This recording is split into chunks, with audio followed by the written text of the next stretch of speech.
지난달 30일 중국에서 영화 장진호가 개봉되었습니다. 한국전쟁 당시 개마고원 장진호 일대에서 치러진 전투를 소재로 했는데 개봉 사흘 만에 2천만 관객을 돌파했습니다. 입장 수입만 우리 돈 1,800억 원으로 전쟁 영화 개봉 당일 입장료 수입 등 11개 기록을 갈아치웠습니다. 중국 영화 사상 가장 많은 2,300억 원이 투입된 이 영화는 패왕별이의 천카이거, 서극이라는 이름으로 잘 알려진 쉬커 등 3명의 감독이 공동 연출했습니다. 중국 소셜미디어에는 영화가 끝났는데도 자리를 뜨지 않고 거수경례를 하고 있는 관객의 영상 등이 올라오고 있습니다. 장진호 전투는 장진호 일대까지 북진했던 미군 등 유엔군이 중국군과 2주간 벌인 전투를 말합니다.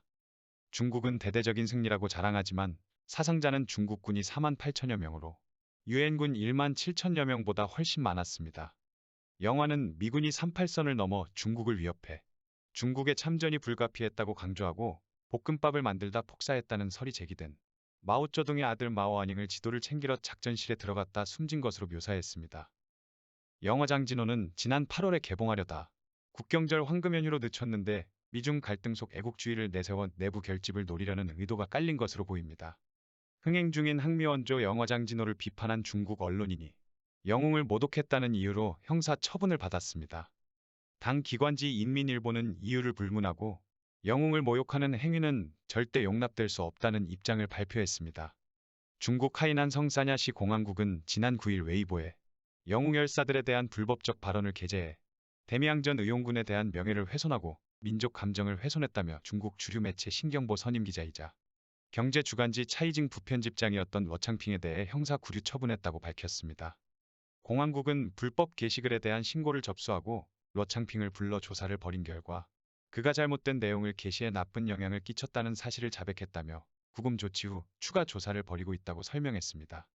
러창핑은 지난 6일 자신의 웨이보에 영화 장진호에서 중국군이 미군을 막으려다 영하 40도 이하의 날씨에 동사에 얼음 조각상이 된 사진을 올리며 반세기가 지났지만 국민들은 전쟁의 정해에 대해 거의 반성하지 않았다. 마치 모래조각상이 상관의 결정을 의심하지 않는 것과 같다는 글을 올렸습니다.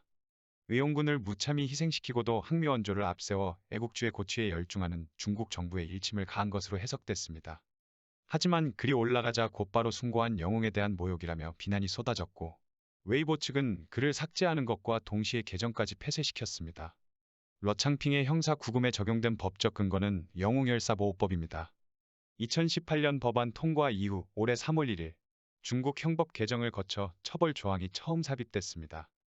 형법 299조는 3년 이하의 유기징역이나 구류, 감시 또는 정치권리 박탈형에 처할 수 있다고 규정했습니다. 인민일보는 러창핑에 대한 형사조치 발표 이후 별도 논평을 통해 항미원조 전쟁을 통해 안전하고 평화로운 조국을 건설했으며 이를 모욕하는 행위는 절대 용납돼선 안 된다고 밝혔습니다. 오늘 준비한 소식은 여기까지입니다. 끝까지 시청해 주셔서 감사합니다.